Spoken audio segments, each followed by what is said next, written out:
Vanachari Yamunatira Vanachari Ayorada Madhava Mujavihari Gopijana Vallabha Girivaradari Yashodanandana Rajajana Ranjana Yashodanandana Naranjana Yamunatira Vanachari Yamunatira Vanachari Jayarada Madhava Kunjabihari Jayarada Madhava Kunjabihari. Shila Prabhupada aqui, Jai. Nitai Goura Premanande. Nitai Goura Premanande. Prema Anande, o amor puro, a bem-aventurança do amor puro, que veio até nós através de Nitai Goura, Nityananda Prabhu e Gouranga Mahaprabhu, o próprio Senhor Chaitanya Mahaprabhu. Fala Vinícius, seja muito bem-vindo a KSI 83 Oil in Panels. São aqui os perfis, né, que nós... Luiz Rocha Goulart, bem-vindo aqui pelo nosso canal do Facebook. Vamos lá, Srimad Bhagavatam, nessa sexta-feira, dia 8, é isso? 8 de maio de 2026. Eu vou ler o terceiro canto, capítulo 32, emaranhamento em atividades fruitivas. Vou ler o verso número 6. Vamos lá. Om Namo Bhagavate Vasudevaya. Om Namo Bhagavate Vasudevaya. Om Namo Bhagavate Vasudevaya. Narayana Namaskritya Naranchaiva Narottamam Devim Saraswatim Vyasam Tato Jayanudiraye. Antes de se recitar este Srimad Bhagavatam, que é o verdadeiro meio de conquista, deve-se oferecer respeitosas reverências à suprema personalidade de Deus, Narayana. A Narayana Rishi, o ser humano supremo, a mãe Saraswati, deusa da sabedoria, a Srila Vyasadeva, o compilador dos Vedas, e também reverências a Srila Prabhupada, o propagador deste conhecimento, Srila Prabhupada Vishwaguru Ki Jai. Vishwaguru, o guru do mundo todo. Prabhupada é o mestre espiritual designado para propagar o cantar dos santos nomes, o Harinama Sankirtan Jaya, nesta Kali Yuga. Durante 10.000 anos, Prabhupada está aí com seus livros, com todo o conhecimento, seu legado, para que a gente possa se socorrer e nos iluminar através dos seus significados Bhaktivedanta. Então, verso número 6 do terceiro canto, capítulo 32. Nivriti dharma nirata nirmama nirahankritaha swadharma pena sattvena parishudena cetasa. Vamos lá, palavra por palavra, o significado de cada verso, ou de cada palavra do verso. Nivriti dharma, em atividades religiosas visando ao desapego. Nirataha, constantemente ocupada.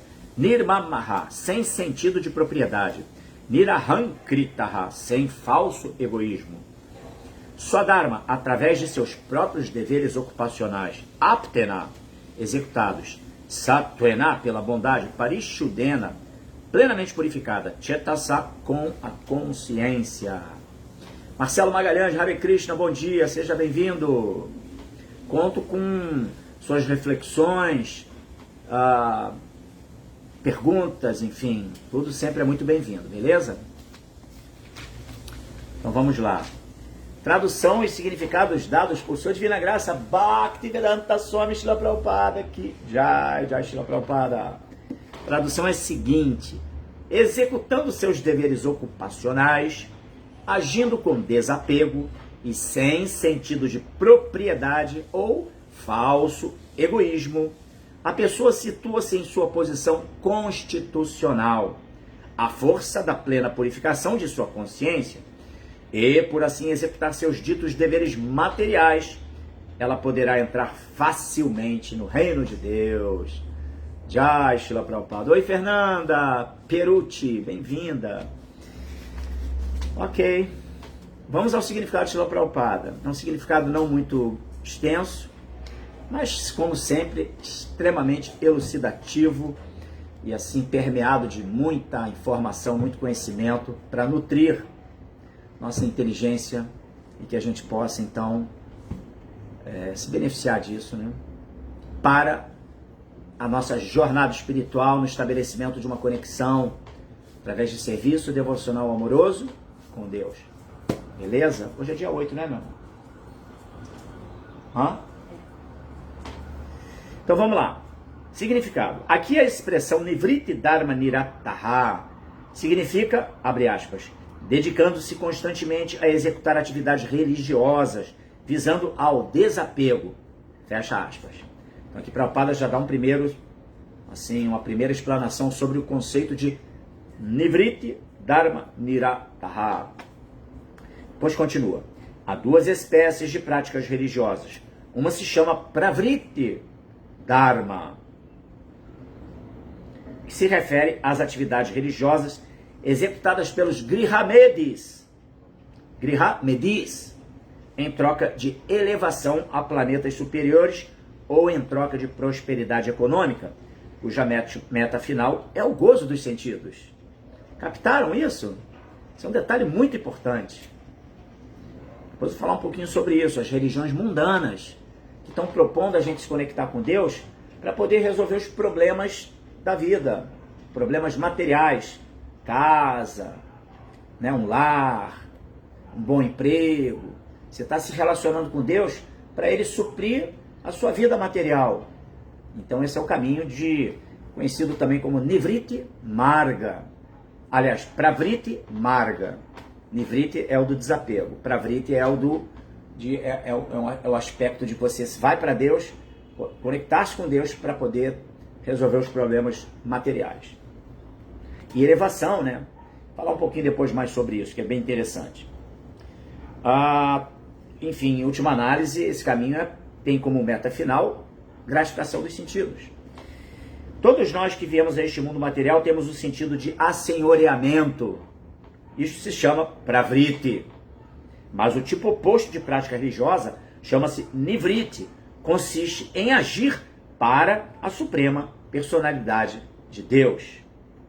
Ocupada em serviço devocional em consciência de Krishna, a pessoa não reivindica direito de propriedade sobre nada, tampouco está situada no falso egoísmo de julgar-se Deus ou o Senhor. Meu amor, sabe aquela expressão que você me passou outro dia, da pessoa agir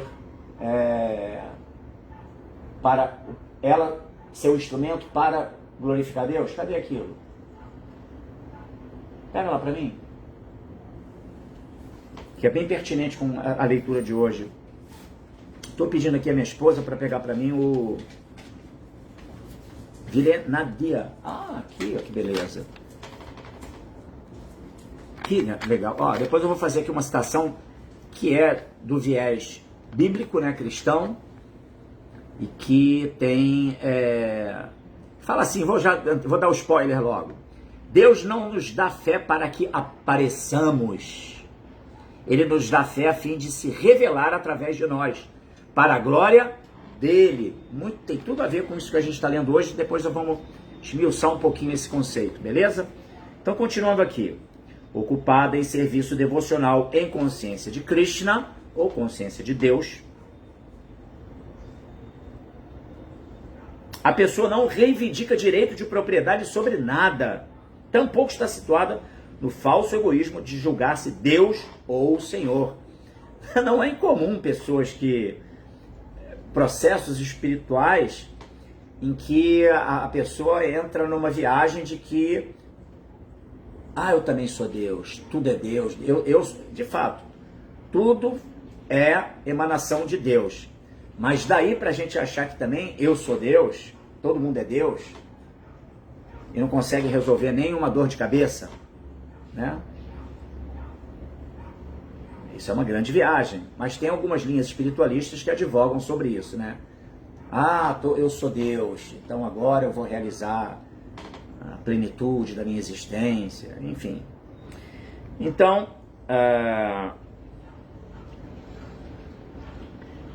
voltando ao ponto, tampouco está situada no falso egoísmo de julgar-se Deus ou o Senhor. Ela sempre se julga serva. Bem diferente, né? Este é o processo de purificação da consciência.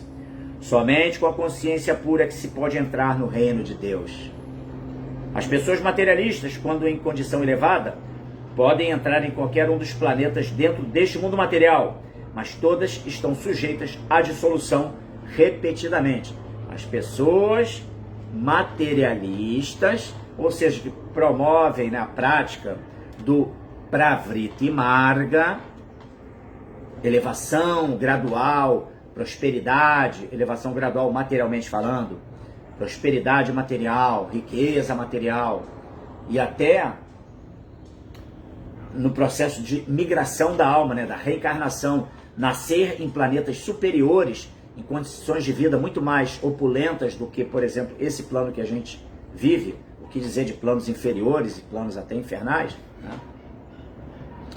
Mas ainda assim a pessoa está submetida ao ciclo de nascimentos e mortes, porque nesses planos mais elevados, embora menos densos, né, são mais sutis, materialmente falando, a tecnologia mais desenvolvida material, mas não tem jeito, elas vão estar sujeitas ao samsara, a esse ciclo de nascimentos e mortes. A roda do samsara não é espiritual, né?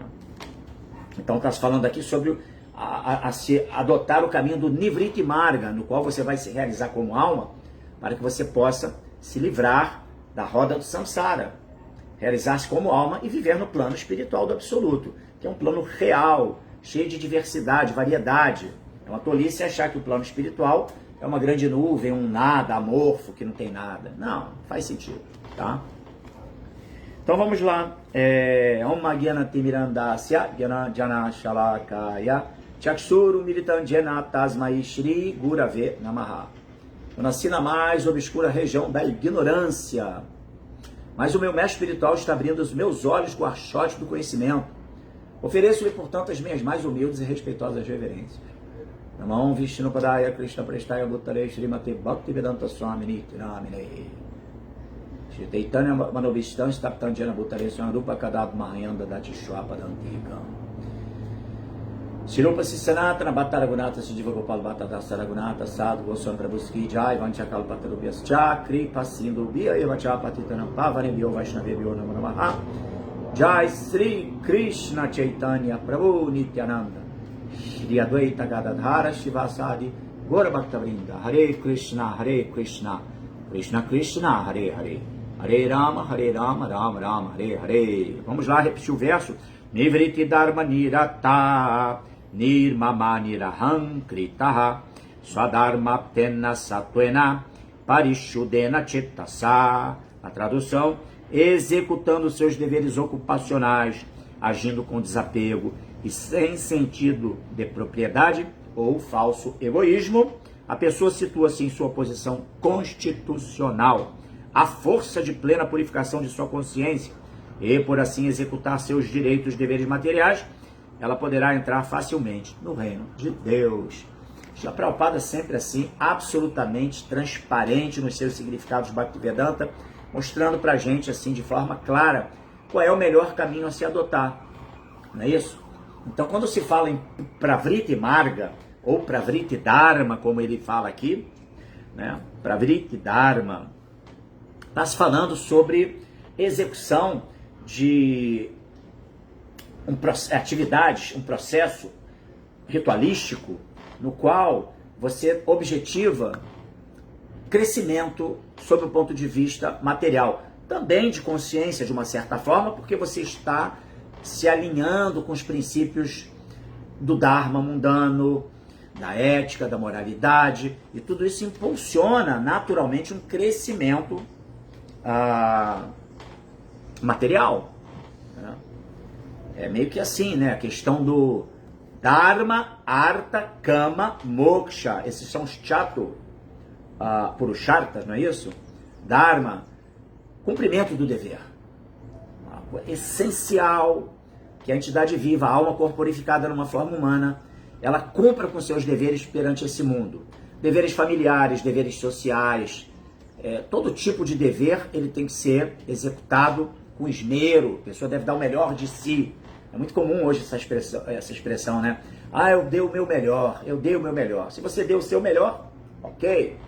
Mas o seu melhor para quê?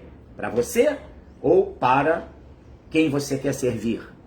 Dar o seu melhor significa servir amorosamente aqueles que você está oferecendo seus serviços, entendeu? Então, o princípio do Dharma é assim, um princípio fundamental. Dharma quer dizer aquilo que sustenta, Dharma quer dizer religiosidade também, Dharma quer dizer dever ocupacional. Esse termo Dharma, ele tem várias, assim, pode ter várias interpretações. Sundarang Devidasi, bom dia, Hare Krishna, reverências. Paramahams Dasa, uma honra tê-lo aqui, Prabhu. Hare Krishna. Também o Pedro Bevilacqua. Quem mais chegou? A Bhaktinval. A Fernanda Perucci, já falei. A Vilena, Nádia Vilena. Sejam todos bem-vindos, tá? Que a gente possa aqui ter um debate bem interessante. E eu sempre peço a vocês que, por favor, me auxiliem aqui nessa leitura de hoje, trazendo as suas reflexões, enfim, para que a gente possa agregar mais conhecimento, ok? Então, estava falando do Pravriti Marga, não é isso? É algo que se aproxima muito das religiões ocidentais, concebidas como religiões mundanas. Por que religiões mundanas? Porque está se promovendo o desenvolvimento material. Aquela coisa de você ir à igreja, ir à mesquita, ir ao templo e ficar pedindo para Deus: Deus, cura minha doença. Deus, me consegue um emprego bom para eu pagar minhas contas. Deus, eu preciso de uma esposa. Eu preciso de um marido. Deus, eu preciso de uma família. Deus, eu quero um carro novo. De uma certa forma, é uma maneira, um dos quatro tipos de pessoas que vão se aproximar de Deus.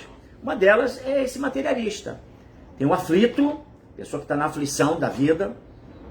Então é uma escapatória, ela vai para a igreja, vai para o templo, porque está desesperada, pensando em atentar até contra a própria vida. Então ela está nesse desespero, nessa aflição nessa vida. Então ela vai acabar buscando Deus, entendeu? O outro é o materialista, aquele que quer desenvolvimento econômico, quer crescer materialmente na vida, poder pagar suas contas, ter uma vida mais confortável.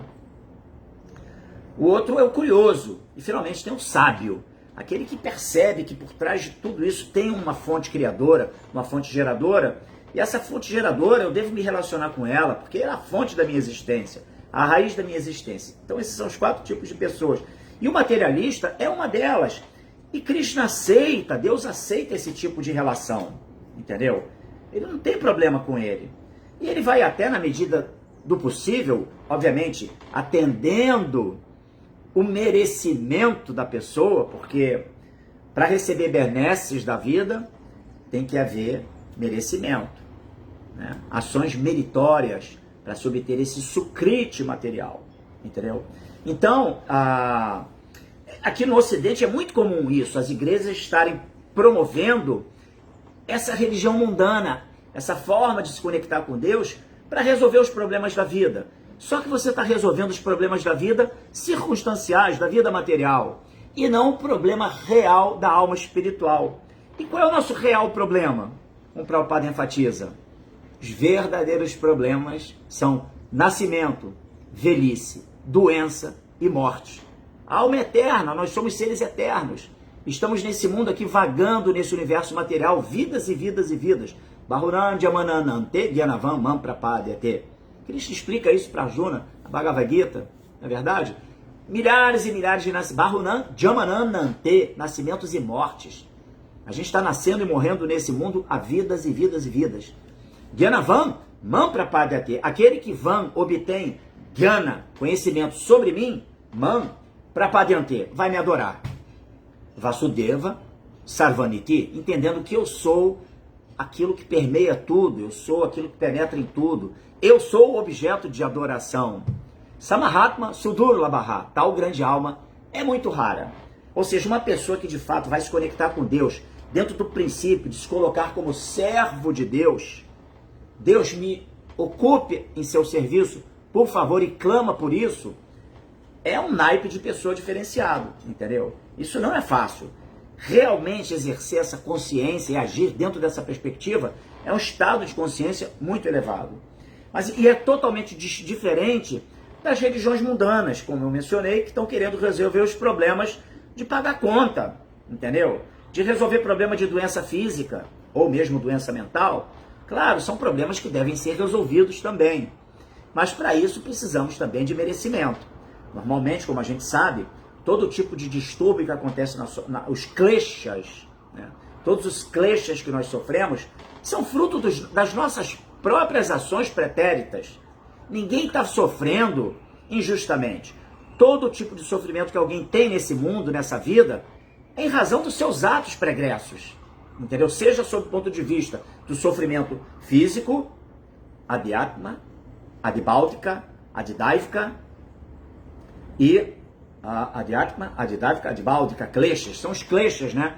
As aflições do corpo e da mente, adhyatmika, adibáldica, promovidas por outras entidades vivas, e adidávika, aquelas que os semideuses promovem, catástrofes naturais, adibáldica, aquelas que outras entidades nos promovem. Então, qualquer tipo de aflição que a gente sofra nesse mundo, na verdade, significa reação a atividades pretéritas, entendeu? Então, uma coisa que um transcendentalista deve entender é que eu não sou vítima de nada. Eu estou sofrendo injustamente, porque Deus fez isso comigo? Não, Deus é o nosso protetor, Deus é a nossa fonte de geração, é o nosso abrigo.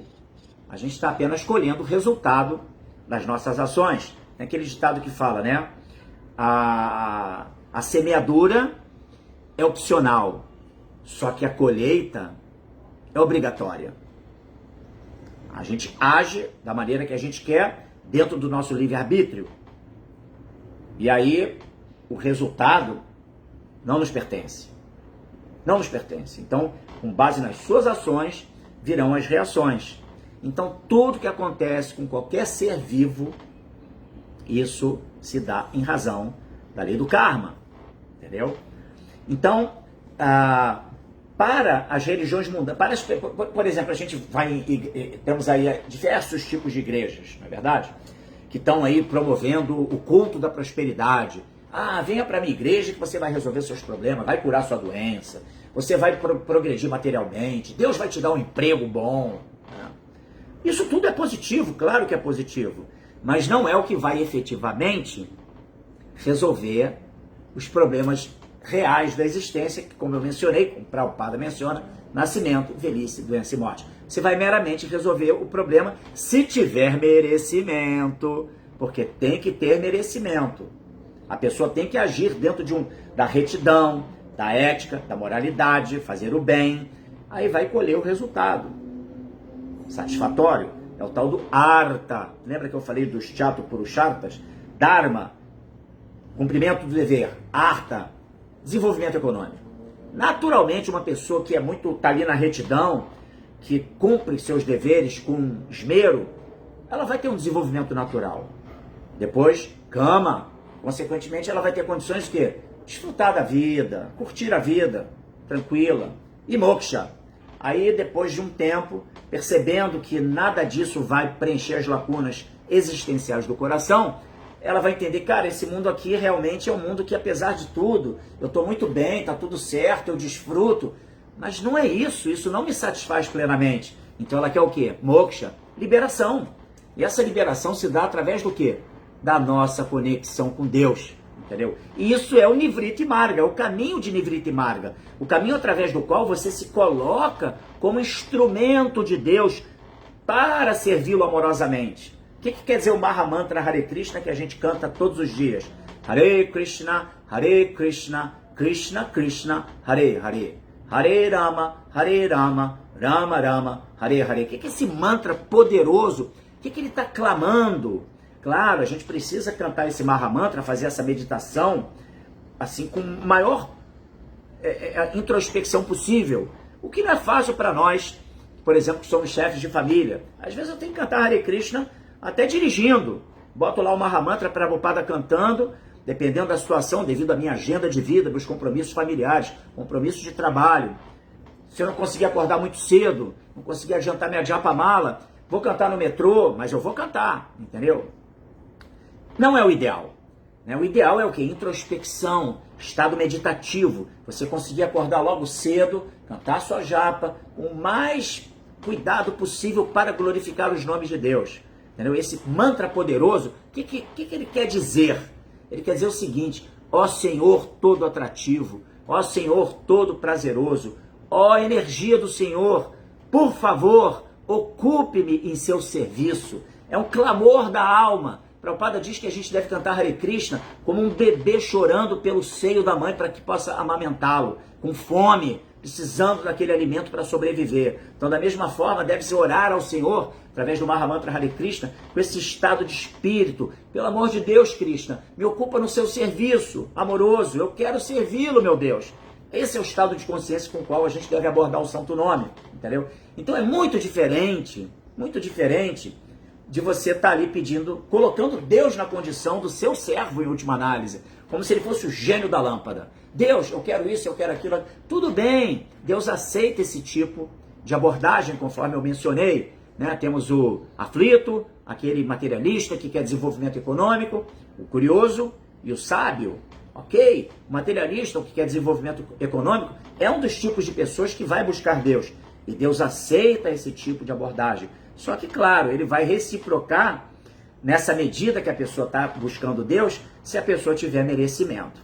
Ela não vai receber benesses da vida se ela também não tiver minimamente inserida dentro de um conceito de Dharma nesse mundo, cumprindo com seus deveres, entendeu? Mas o caminho de Nivriti Marga, então, que é você se colocar na condição que, Deus, eu não sou dono de nada, entendeu? Nem esse corpo me pertence, tudo que eu tenho eu uso para o prazer de Deus. Aí eu vou linkar agora, inclusive a minha intelectualidade, a minha capacidade de leitura. Qualquer pessoa, ela pensa assim, o que eu tenho, eu quero oferecer para Deus, porque Ele é a fonte de tudo. Ele é a fonte da minha existência. Eu sou, em última análise, parte, parcela, integrante de Deus. Eu sou uma energia gerada do próprio Deus, do próprio Senhor Supremo. Então eu, como função precípua, qual é a minha função precípua como parte de Deus? É servir amorosamente a Ele. Tá? E aí também, eu vou linkar aqui aquela expressão que eu mencionei, Deus não nos dá fé para que apareçamos. A pessoa ela não vai querer ter desenvolvimento dentro do viés da espiritualidade para ela ser notória, para que os holofotes recaiam sobre ela, entendeu? Essa é a ideia. Até nisso a pessoa, é um pregador, esse devoto é um, sei lá, é um bhajaneiro, né? Um kirtaniya, ele é um cozinheiro, aí ele está ali fazendo as suas atividades, qualquer que seja ela, e ela está esperando o reconhecimento por aquilo que ela faz. Fulano, você fez esse serviço, parabéns. Aí a pessoa se regozija com isso, entendeu? Não, o estado de consciência deve ser outro, deve ser, eu sou um mero instrumento de Deus, tudo que eu estou fazendo é para o prazer dele, entendeu?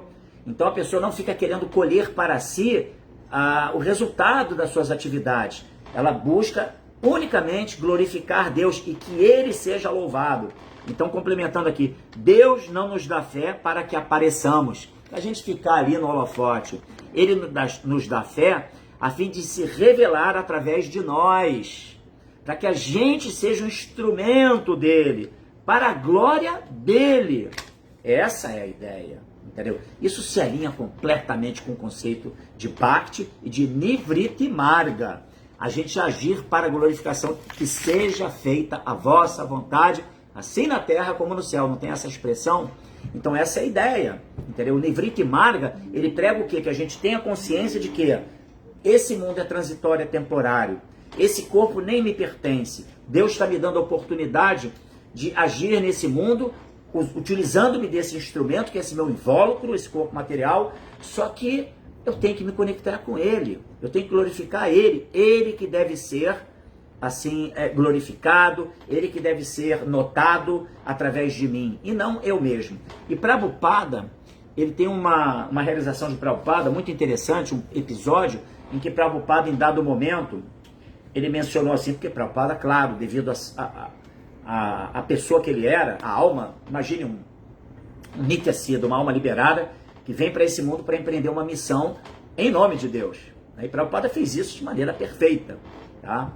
Então, claro, ele recebia a glorificação dos seus discípulos, porque Krishna mesmo fala, melhor do que me glorificar é glorificar o meu devoto. Krishna fala, eu fico mais feliz, não que me glorifiquem, pode parecer contraditório, não é verdade? Mas vocês vão entender que não é. Por que Krishna fala isso? Krishna, na sua renúncia total, completamente renunciado, ele fala, não, mais valoroso do que me glorificar é a glorificação ao meu devoto. Mas por quê? Porque o devoto de Krishna, do quilate de Prabhupada, do quilate de Jesus Cristo, por exemplo, e de grandes outros profetas, é que eles revelam Deus para as pessoas. Eles vêm a esse mundo para poder despertar nossa consciência para a glorificação de Deus. Só que o Guru, o mestre espiritual, ele é essa via transparente. Ele, na verdade, é a manifestação externa do Paramatma, que é o aspecto de Deus dentro do nosso coração. Dentro da trindade cristã, né, do Pai, do Filho, é o Espírito Santo, Deus dentro do nosso coração. Parama Atma, a alma suprema. Deus está dentro de nós.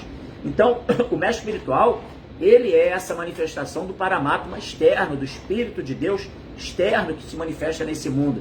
Então isso é muito importante. Então o mestre espiritual, ele deve ser glorificado sim. Só que o mestre espiritual em si, o que ele faz? Ele recebe essa glorificação, só que ele não se identifica com ela. Ele fala, eu não sou merecedor de nada disso. Na verdade, eu devo tudo que eu fiz, como Prabhupada, né? Essa é o estado de consciência que Prabhupada manifestou. Tudo que eu fiz foi graças ao meu mestre espiritual. Entendeu? Ele transfere para o seu guru, aquele que o empoderou para poder executar a sua missão, qualquer êxito na sua missão. Ele não se identifica, ele transfere. Deus é a fonte de oração, de glorificação, e não eu. Ele se vê como instrumento. Isso é real, entendeu? Então, e sim, aí Prabhupada mencionou assim, dado momento, se vocês quiserem me glorificar, vocês podem me glorificar por uma única coisa.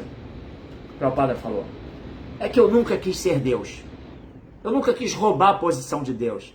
Então Prabhupada, ele foi o mestre espiritual perfeito. Por quê? Porque ele executou a sua missão, dando norte para as pessoas, iluminando a todos nós e continua nos iluminando através de toda a sua vasta literatura que ele deixou, esse seu grande legado. E nos ensinando o caminho de Nivrita e Marga, de compreensão de que eu não sou esse corpo, esse mundo é transitório e temporário, existe o plano real de existência, que é o mundo espiritual, o plano do absoluto. Na verdade, lá é onde eu vou conseguir me encontrar efetivamente na minha plenitude como alma espiritual, em serviço amoroso a Deus, entendeu? Nenhum tipo de prazer desse mundo vai preencher as lacunas existenciais que eu tenho no meu coração. E eu preciso empreender uma jornada espiritual. Eu preciso fazer escolhas. Escolhas, o que me favorece para a minha jornada espiritual? É eu ir lá pro boteco, eu ir pro samba, eu ir pra balada. O que é? Entendeu? Não tem jeito. A gente tem que fazer escolhas nessa vida. E se você quer se conectar com Deus, você vai ter que desapegar-se da toda a gama de atividades, distrações que esse mundo oferece. Entendeu? Essas distrações aí que estão aí nesse mundo, todos os objetos dos sentidos que nos são enfiados goela abaixo pelo sistema, pela televisão, pela mídia em geral, todo o sistema, a vasta gama de projetos e, enfim, ambientes que estão aí oferecendo gratificação dos sentidos, entendeu? Então a gente precisa entender, não, eu sou uma alma espiritual, prazer sensorial não é a meta, entendeu?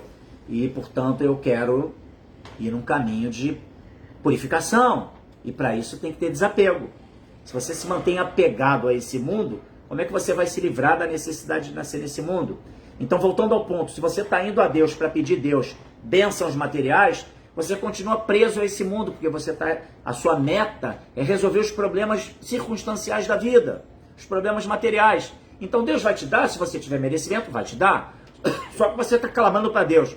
Estou identificado com esse mundo me oferece um tipo de prazer que eu gosto e eu quero só viver bem. E você vai conseguir até nascer numa condição boa, mas em algum momento a roda gigante gira, né? Porque o mundo material ele é um perigo a cada passo. Então mesmo uma pessoa muito bem situada, que esteja assim com uma vida muito bem resolvida, ela pode em algum momento começar a ter uma degeneração de consciência. Isso é muito perigoso. A própria proposta de viver bem, que remete à gratificação dos sentidos, ela vai poder acentuar o modo da paixão, o desejo de desfrutar desse mundo e, consequentemente, começar a ter uma degradação de consciência. Porque não há prazer sensorial que satisfaça o original desejo da alma de encontrar o verdadeiro prazer. Então ela fica perdida nesse mundo, buscando prazer sensorial, achando que vai se encontrar na sua plenitude, mas não vai, nunca vai. E, portanto, fica presa devido ao conceito de que esse mundo é o mundo da realidade, eu quero viver bem nesse mundo, e correndo grandes riscos de ter uma degeneração de consciência. Então esse é o ponto, né? A gente precisa de fato entender a nossa posição, quem sou eu, Atato Brahma de Gyasa, quem sou eu, de onde eu vim, para onde eu vou, e consequentemente sair desse viés de vida mundana, vida material. Esse é o estado de consciência da alma condicionada. Prabhupada usa essa expressão, né? A alma condicionada. É a pessoa que está vivendo nesse mundo identificada com a realidade desse mundo, como se isso fosse algo realmente, o ambiente para se viver. E a alma, esse não é o ambiente para a alma pura viver. Esse é o ambiente para a alma condicionada a viver. E a alma condicionada significa estar presa a esse mundo e o tipo de prazer que esse mundo oferece. O modus vivendi desse mundo. Entendeu? E isso não é o que vai efetivamente trazer a bem-aventurança para a alma espiritual. Srila Prabhupada Ki Jai. Ok? Eu estou um pouco na correria, que eu tenho que pegar uma condução daqui a pouquinho para ir para o meu trabalho. Vemos aqui alguns comentários. Deixa eu ver a Adilila aqui presente. Adilila, Hare Krishna, reverências. Sim mesmo, eu quero só Krishna, servir Krishna, meu único desejo, mais nada. Adilila aqui, trazendo a sua realização, né? Muito obrigado, Adilila, por sua participação. Deixa eu fazer aqui o cursor do Facebook andar, que ele está presinho. Entrou aqui a Shrada Bhargava, bem-vinda. Vladimir Reis Lopes também presente. Ale Colombo, Jai, Hare Krishna. Todos sejam bem-vindos. Eu estou finalizando já a leitura de hoje, tá bom? E se tiver algum comentário, eu vou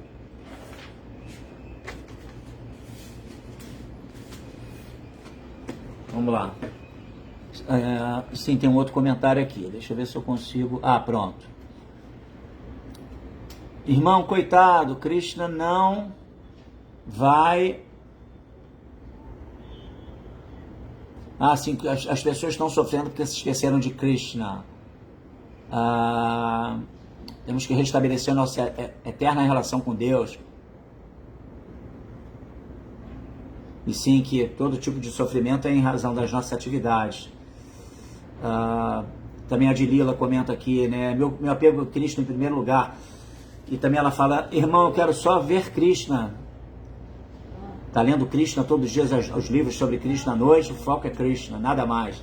Isso aí, Adilila, vamos lá. Marcelo Magalhães pergunta, os únicos problemas que existem são os problemas materiais vividos pelo nosso falso ego? Como dissolver o nosso falso ego? Na verdade, os problemas reais da vida, conforme Prabhupada menciona, são nascimento, velhice, doença e morte.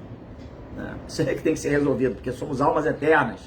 E a alma eterna, existe a existência material, ela naturalmente promove um tipo de incompatibilidade, porque a alma é eterna e está submetida a um tipo de vida temporária. Então isso já traz uma insatisfação para a alma.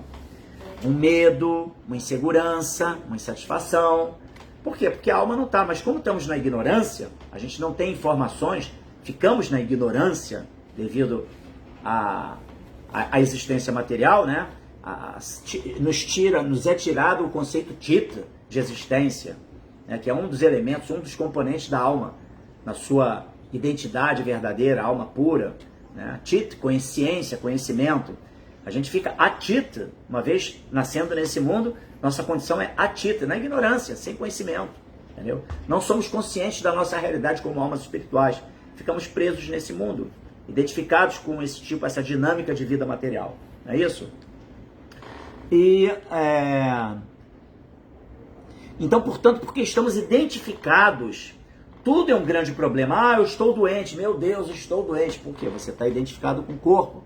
Ontem eu estava assistindo uma palestra de Radhanatha Swami, em que ele comentava que nos últimos momentos de Bhaktitirtha Swami, Bhaktitirtha o chamou para que ele fosse no seu leito, no seu aposento, onde ele estava ali já prestes a abandonar o corpo. Ele tinha mais alguns dias de vida, segundo os médicos, ayurvédicos, inclusive. E Bhaktitirtha, ele tinha assim um grupo de devotos que estavam ali presentes sempre com ele para poder dar-lhe suporte. E aí Radhanatha Swami falou que ficou muito impressionado, porque Bhaktitirtha ele estava tomado de muitos tumores cancerígenos.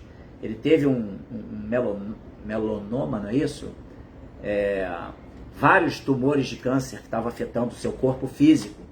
E aí Radhanatha Swami comenta assim, ele estava completamente bem-aventurado, totalmente consciente de Krishna. Ele não estava identificado com os problemas físicos do corpo dele. Por quê? Porque ele, a alma, a consciência, estava absolutamente consciente de Deus, né? E eu tive a bênção de receber Bhaktitirtha Swami na minha casa, onde ele se hospedou por uma noite só, quando ele veio ao Brasil, e o recebi juntamente com Siddhara Swami, outro grande devoto que também teve problemas relacionados a câncer, curioso isso, na verdade, e que também foi um outro grande exemplo. Siddhara Swami eu recebi várias vezes na minha casa, e tive, numa das ocasiões, recebi os dois simultaneamente na minha casa. Então foi assim uma bênção realmente incalculável. E Bhaktitirtha deixou o corpo assim totalmente abrigado em Krishna, né?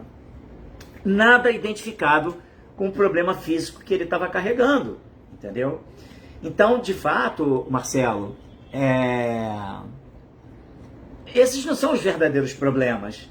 Porque se você está, por exemplo, temos também um caso bem interessante que me ocorre agora. Eu recebi aqui no Prabhupada Roots, o programa que eu realizo aqui na minha casa, um vizinho. E ele é uma figura assim incrível, né? Ele, inclusive tem um documentário dele que foi agora publicado no YouTube, num canal chamado Deep Story, História Profunda.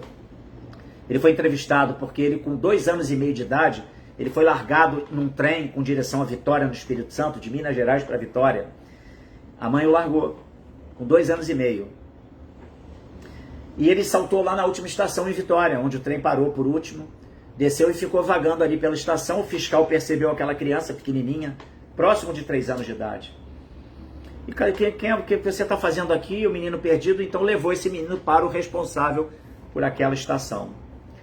E esse responsável pela estação acabou adotando o menino. Isso lá pelos anos, final dos anos 60. Né?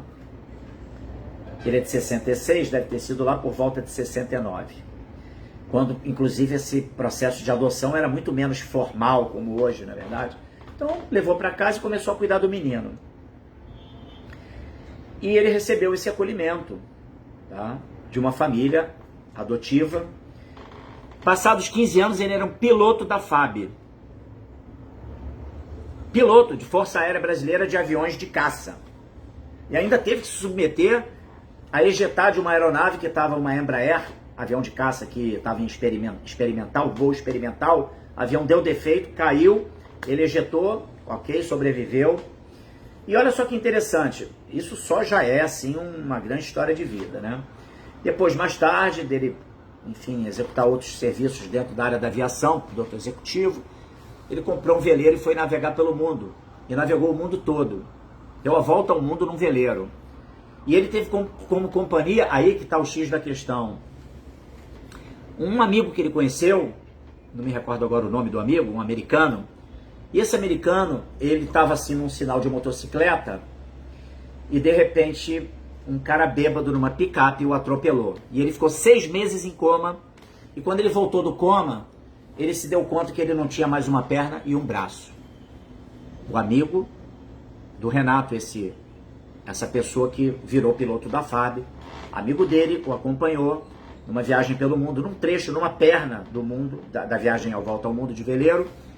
E esse cara era um grande velejador, esse cara não tinha uma perna, não tinha um braço, acordou depois de 6 meses de um coma, e não tinha perna, não tinha braço, e falou, vambora, a vida tá aí, e foi viver. E tinha um veleiro próprio, e viajou pelo mundo algumas vezes, dando a volta ao mundo sozinho, lhe faltando uma perna e um braço. Então, gente, esses problemas são os problemas da vida material. Eu não me vejo lidando com tal tipo de problema com tanta proatividade, entendeu? Francamente falando. Mas tem pessoas que são assim. Por quê? Porque elas não são nada identificadas com as questões mundanas materiais. Entendeu? Então são exemplos clássicos disso, assim como Bhaktivedanta Swami, inclusive num viés de espiritualidade de alto grau. Entendeu? Então, essas pessoas, elas têm uma força muito interessante. Então, Marcelo, na verdade, sim, a gente se identifica, é falso ego. Quando você fica muito, estou assim com isso, um problema aqui, meu braço doendo, minha cabeça. É tudo identificação com essa existência material, transitória e temporária. Óbvio que isso traz desconforto, mas nós precisamos elevar nossa consciência, porque se a gente eleva a consciência, consequentemente, melanoma, obrigado, Ojasuidasa, o melanoma. Então essas questões, elas vão nos afetar muito menos, porque você não está identificado com elas, entendeu? Então essa é a proposta do caminho de Nivriti Marga. Você vai fortalecendo Manchayo Vyabhicharena Bhakti Yogena Sevate Sagunan Samatityatyam Brahma Bhuyaya Kalpate. Esse verso ele fala que aquele que executa o serviço devocional ininterrupto ali e de maneira exemplar, Bhakti Yogena Sevate, né, oferecendo sua vida em serviço devocional, em conexão, atitude de serviço para com Krishna, Sagurança Matityatyam, ele vai transcender de imediato a influência dos modos materiais. E consequentemente, Krishna fala,